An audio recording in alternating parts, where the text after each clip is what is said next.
So you probably know from the title of this video already, but I'm just going to rip the band-aid off and tell you straight away that I failed my first attempt at the CASA CPL navigation exam. So this video isn't going to be about how to pass an exam, it's going to be about how to fail or what to do when you fail. In this video, I'll tell you why I think I failed, what you can do to avoid it, or what you can do to make sure you pass on your next attempt. Welcome to Spruce Moose Aviation. Hi, my name's Tom. I'm a private pilot from Sydney in Australia, and I'm currently studying for my commercial pilot license. I've created this channel to record my journey to becoming a commercial pilot and offering any tips and tricks that I learn along the way, whether it's exams or flying content as well, and any other aviation content that I think would give you guys some value.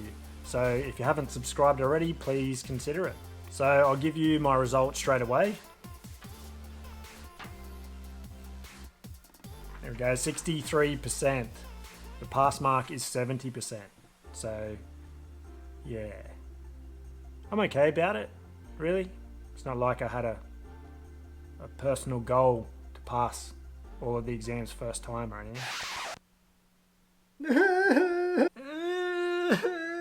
Why? Oh, I'm so ashamed. I'm never gonna be a pilot. Look, I think even in failure, there is something to learn.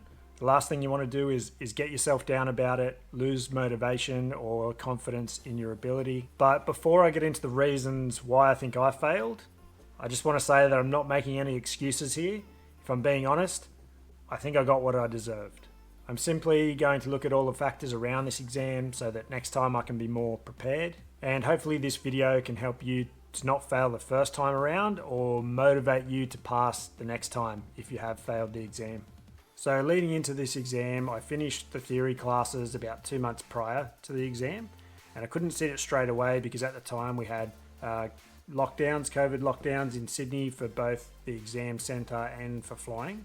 You're probably thinking that if I wasn't flying, then I should have had more time to study for the exam, which is true in a way, but for me it's about personal priorities. When you're married with 3 kids and working full time and you try to add the mental load of flight training and theory on top of that, it definitely becomes a juggle at times. And with no flying or theory happening, aviation did get put on the shelf for a little while. It doesn't mean that it was a loss of passion or drive to complete it, but it was just mainly a shift in priorities where the focus went back to work and family a bit more than it had been, and I didn't get a chance, or I didn't study as much as I probably should have. So my advice to you, if you don't have many external responsibilities at the moment and either you're thinking of starting flight training or you're in the middle of your flight training and you've got maybe some earlier licenses and you know taking a little while just to keep getting the rest, or you've stopped for a while, is to jump back in before some of those external responsibilities do arrive, because it's a lot easier to manage your training without those. I think you really don't understand how much time you have to yourself before you have family and priorities and other job commitments and things like that. Or my advice to you, if you do have all these things happening as well, is to just forget about everything else and rip into your flight training. No, I'm kidding.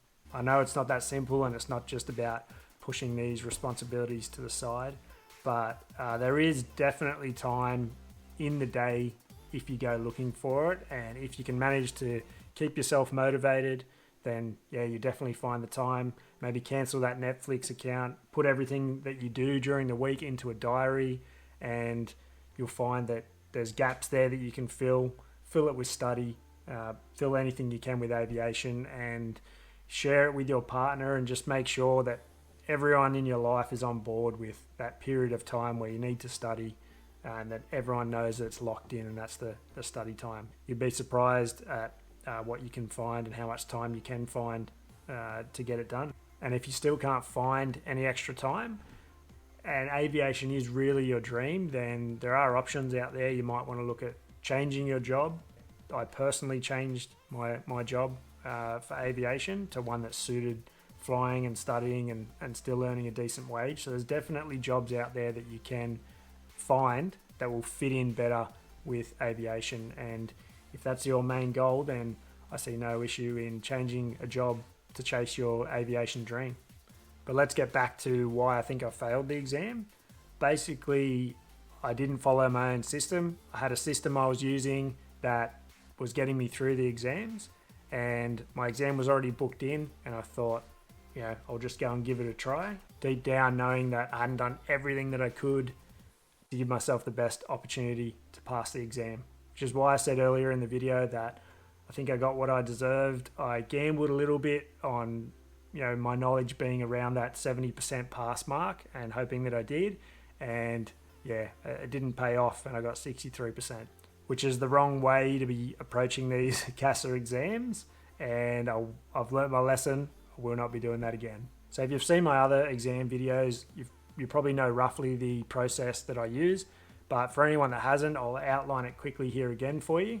My goal with this video and the channel in general is to record the good and the bad, the ups and the downs of the process of becoming a commercial pilot in Australia. So hopefully you can take the information and it helps you in some way through your own aviation journey. But let's get into the 5 steps that I've got here to help you pass your exams first time, or to help you pass when you have failed and you resit your exam. Okay, step 1 is to read through the theory book that you're using for that exam from start to finish, using a highlighter to highlight any of the important sections as well. And for me personally, I know for a lot of other students, it does help to retain that information a little bit better if you're highlighting and going back over, or using a process to go back over the important sections as you go. But read it from start to finish, because a lot of the time you can get distracted if you're doing practice exams. You can start doing some practice exams online and you've only read a portion of the book. But the step number 1 is to not focus on anything else apart from reading the book from start to finish at first, and then you can start integrating some practice exams as well. Step 2 is do all of the exams in the textbook. So I think most of the textbooks will have practice exams at the end of each section. So make sure that you do all of those and really look at the deficiencies that you're getting. You'll pick up pretty quickly on if you're getting multiple under a certain area, and just go back through the textbook again. Once again, without any other external practice exams, just use the ones in the textbook and do all of those first. So step number 3 is to invest in an external practice exam platform that can give you a higher bank or a higher volume of questions. And that way you can do the same thing as you were with the textbook, go through your practice exams, really look at your deficiencies. I found that when I first started studying, I just kept doing practice exams over and over, and I wasn't really using the report that you get at the end of each exam to look at deficiencies, focus on it, and then go back to your textbook again. So when you notice some deficiencies, don't just learn the practice exams online. Go back to the textbook and really just try and grasp the overall concept, so that no matter how the question is asked, you can still answer it and you understand it from a fundamental point of view. Step number 4 is, once you're getting consistently high marks using a platform that has a high volume of practice questions, I highly recommend going to the Bob Tate website and getting the extra practice exams.